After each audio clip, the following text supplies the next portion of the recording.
Hello students, welcome to our first year class of integral calculus. Intrinsic equation find out करने से related अपन questions कर रहे थे।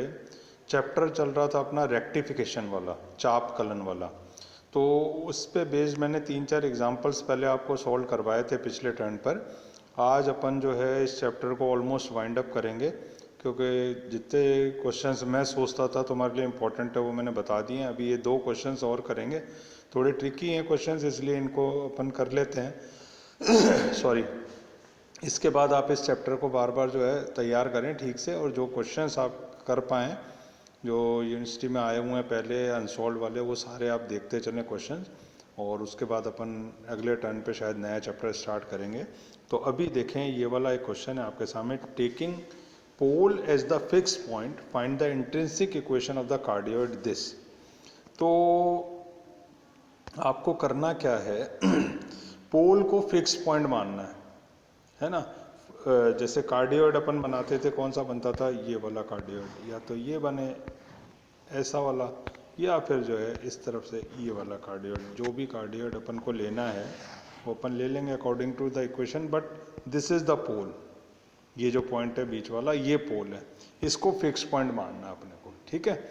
और इसकी जो है अपने को क्या करना है, नैज समीकरण या इंट्रिंसिक इक्वेशन अपने को फाइंड आउट करनी है, ठीक है साहब। तो अपन कैसे करते हैं देखें आप। सबसे पहले r बराबर a 1 माइनस कॉस थीटा जो आपको दिया हुआ है, इसमें अपन क्या करते हैं कि dr by D theta find out कर लेते हैं। तो dr by D theta so simple find out करना, a साइन थीटा आ गया इसमें।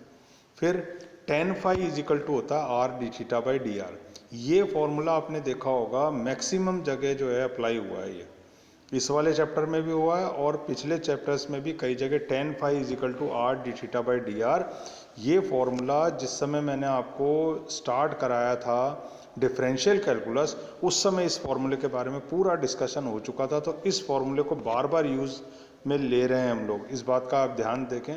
तो tan phi is equal to r D theta by D R, इस फॉर्मूले को याद रखें। एक चीज़ और आप याद रखेंगे कि इसमें कंफ्यूजन होने के चांसेस रहते हैं फॉर्मूले में। tan phi is equal to r D theta by D R है, कई बार अपन जल्दी जल्दी में r D R by D theta लिख देते हैं। तो ये चीज़ आप ध्यान रखें। तो इसको याद रखने के लिए मैं इस तरह रखता हूँ कि r और r की जो डायमेंशन है ना ऊपर नीचे, ये देखें आप, ये r और ये r डी आर, इस डायमेंशन को सेम मान के कैंसिल कर सकते हैं। तो angle is equated to angle, यानी tan phi is equal to D theta, angle के बराबर एंगल आएगा। एंगल वाली dimension is equal to angle वाली डायमेंशन, और डिस्टेंस वाली जो डायमेंशन है r और dr, ये आपस में कैंसिल हो रही है। तो यूं याद रख लें तो कंफ्यूजन नहीं होगा कि r dr by D theta तो नहीं है कहीं। तो ये एक इंपॉर्टेंट बात मैं आपको बता रहा हूँ इस फॉर्मूले को याद रखने के हिसाब से, ठीक है साहब। उसके बाद अपन चले तो अपन ने ये D theta D R by D theta की वैल्यू रख दी यहाँ पर, जो अपन ने यहाँ फाइंड आउट करी थी, ठीक है। तो इससे आ गया tan थीटा बाई 2। तो tan जब हटेगा तो phi is equal to theta by 2 आ जाएगा। और फिर ये वाला फॉर्मूला फिर से important, psi is equal to theta plus phi, ठीक है। तो इसको भी अपन कई बार डिस्कस कर चुके हैं कि कोई कर्व है जिसके किसी पॉइंट पर अपन ने टेंजेंट खींचा ही है। तो टेंजेंट तो एंगल बनाती है साई, और रेडियस वेक्टर बनाता है एंगल थीटा, और इस टेंजेंट और रेडियस वेक्टर के बीच का जो एंगल होता है ये होता है कितना, फाई। तो ये चीज़ दोबारा से ध्यान देंगे आप, और ये फॉर्मूला मैं बार बार आपको ये वाला फिगर बना के समझा चुका हूँ, psi is equal to theta plus phi होता है। तो ये जो फाई हमने फाइंड आउट करा था ना यहाँ पर, ये वाला फाई, इसकी वैल्यू अपन ने यहाँ रख दी, तो 3/2 थीटा आ गया। तो theta is equal to 2/3 psi आ गया सब आपके पास, बस हो गया काम। माना वक्र पर P कोई बिंदु है जहाँ तक पहुँचने के लिए हमको किस एंगल की जरूरत पड़ती है, थीटा से, थीटा की। तो ध्रुव से दूरी कितनी होगी, 0 से चले, क्योंकि पोल से चलना है, 0 डिग्री के एंगल से चलना है, और कहाँ पहुँचना है, थीटा पे, ठीक है। और ये क्या था आपके पास, a 1 माइनस कॉस थीटा, ये वाला a 1 माइनस कॉस थीटा, और a square sine square theta. ये क्या है, दोनों ये जो पैरामेट्रिक फॉर्म के अंदर s निकालने का इक्वेशन है, dr बाई जो पैरामीटर के वाला फॉर्मूला है dx बाई dt और dy बाई dt, वो वाली चीज़ है ये। तो उससे अपन ने क्या करा, A square 1 minus polar equation दे रखी है ना ये, तो R plus D R by D theta का whole square, R square plus D R by D theta का होल स्क्वायर, वो वाला फॉर्मूला हमने यूज करा है, सॉरी पैरामीटर वाला नहीं करा है, पोलर वाला, पोलर फॉर्म वाला करा है, ठीक है। और ये आ गया साहब आपके डी थीटा। तो जब इसको सॉल्व करोगे तो आपको अल्टीमेटली क्या मिल जाने वाला, साइन थीटा बाई 2, और जब इसको इंटीग्रेट करोगे तो cos theta by 2, limit 0 to theta रखा तो ये आ गया। तो दो, अब क्या करते हैं, 2 और 3 से थीटा का विलोप करें। अल्टीमेटली इक्वेशन, इंट्रिंसिक इक्वेशन लानी है तो किस में आनी चाहिए, एस और साई में आनी चाहिए ना। तो वही काम अपन ने यहाँ करा है, क्या करा कि 2 और 3 से 2 इक्वेशन नंबर ये है और 3 नंबर ये है, तो इसमें साई कैसे इन्वॉल्व होगा, ये थीटा हटेगा, थीटा की वैल्यू 2/3 साई रख दी, आपके पास।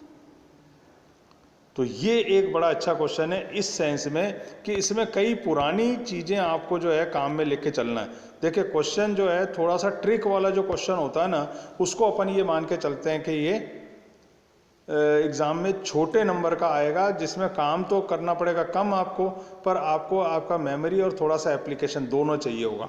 तो एक तो ये फॉर्मूला यूज करा, एक ये फॉर्मूला यूज करा, ठीक है, और वो तो करा ही R square plus D R by D theta का whole square under the root ही है। तो ये क्वेश्चन एक आप अच्छे से तैयार कर लें, ठीक है साहब। उसके बाद आगे चलें, तो आगे find the intrinsic equation of the curve P बराबर आर साइन अल्फा, इसका, ठीक है। तो D R by D P निकाल लो आप पहले, कॉसेक अल्फा आ गया, ठीक है। और एस की वैल्यू ये फिर से पूरा का पूरा फॉर्मूला है, देखिए 4-5 फॉर्मूले की जो लिस्ट मैं आपको पिछले टर्न पर दिखा चुका हूं, उस लिस्ट को आप बहुत ध्यान से याद कर लें कि ये आर और पी के बीच में जो इक्वेशन हो,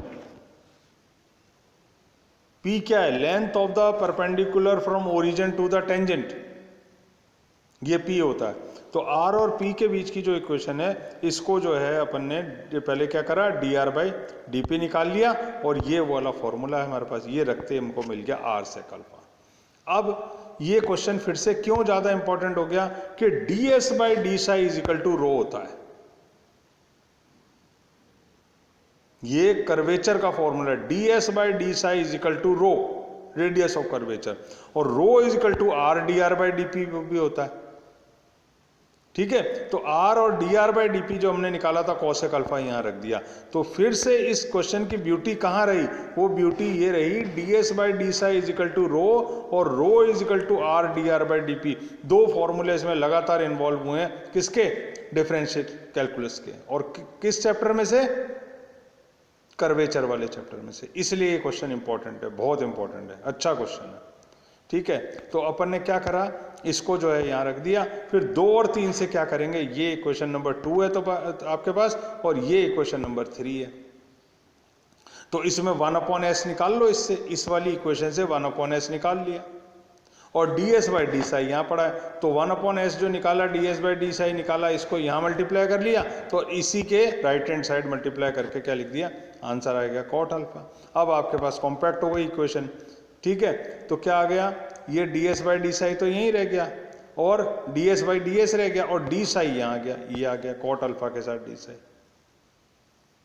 ठीक है। अब कॉट अल्फा क्या है, कॉट अल्फा एक कांस्टेंट है, तो डी साई का क्या आ जाएगा आंसर, आगे साई आ जाएगा, और ये क्या बन जाएगा, ds by ds log s बन जाएगा, ठीक है। तो ये बन जाएगा साहब आपके क्या, आखिर में log s is equal to cot alpha psi log alpha. तो अब आपने क्या करना है, इन 2 को साथ रखना है, लॉग वाली टर्म है ना, तो लॉग वाली टर्म रख ली, इधर आएगा तो ये माइनस हो जाएगा, तो s अपॉन ए हो जाएगा, ठीक है, और ये साई कॉट अल्फा हो जाएगा, तो s upon A is equal to E to the power psi cot alpha, तो s यहां रह जाएगा तो a मल्टीप्लाई हो जाएगा। फिर से समझ ले क्या करा गया इसके अंदर सॉरी, कि अपन ने ds बाई डी साई के फॉर्म में जमाया, और कॉट अल्फा ये है ही, और डी साई यहां ले गए, तो ये इंटीग्रेशन के लिए बन गया, और ds बाई डी साई कितना हो गया, log s अपॉन e, ठीक है। तो ये आपका log s बन गया, log s बनते ही क्या करा, ये कॉट अल्फा यहाँ आ गया, डी साई की जगह साई आ गया, plus log a constant of integration ले लिया, तो log s और log a मिलके बन गया log s अपॉन a और साई कॉट अल्फा। अब log हटा रहे हैं तो e की पावर में ले जाएंगे किसको, साई कॉट अल्फा को, तो s upon a is equal to क्या बन जाएगा, E psi cot alpha, E to the power psi cot and alpha. और ये जब एस निकालना तो ए इधर मल्टीप्लाई हो जाएगा, यही करके जो आपको यहाँ पे देखें आप, ये आंसर दिया हुआ, ये दे रखा आंसर। तो इस तरीके से ये नया जो समीकरण प्राप्त हो गई अपने को किसकी, P बराबर आर साइन अल्फा। तो इन दोनों क्वेश्चंस को अगर आप ध्यान से देखें तो इसमें काफी कुछ चीजें इन्वॉल्व हो रही हैं अलग। एक जैसे यहाँ पे ये हो रहा था और ये हो रहा था, है तो नॉर्मल, एक बार समझ लोगे क्वेश्चन तो लगेगा कि हाँ कोई खास बात नहीं, पर फर्स्ट टाइम जब सॉल्व करोगे तो कैसे दिमाग में आएगा कि ये और चीज, ये दोनों चीज अपने को इन्वॉल्व करनी है इसमें। ठीक है, तो एक यह खास बात हो गई ऊपर वाले क्वेश्चन में। नीचे वाले क्वेश्चन में आपको ये वाला फॉर्मूला काम में लेना, are D R by D P भी फॉर्मूला है रो के लिए। ठीक है, तो ये दोनों जो है फॉर्मूले बहुत काम के इन्वॉल्व करके इस क्वेश्चन को सॉल्व किया गया। इसको दोनों को, ये तो आपको फॉर्मूला पता है, यहां तक तो आप अप्रोच कर लोगे, पर ये कैसे दिमाग में आएगा कि अपन इन दो को काम में लें। तो इसलिए इस क्वेश्चन को आप एक बार और अच्छे से समझ के और अपने जो है नोट्स में ऐड कर लें। Okay, thanks.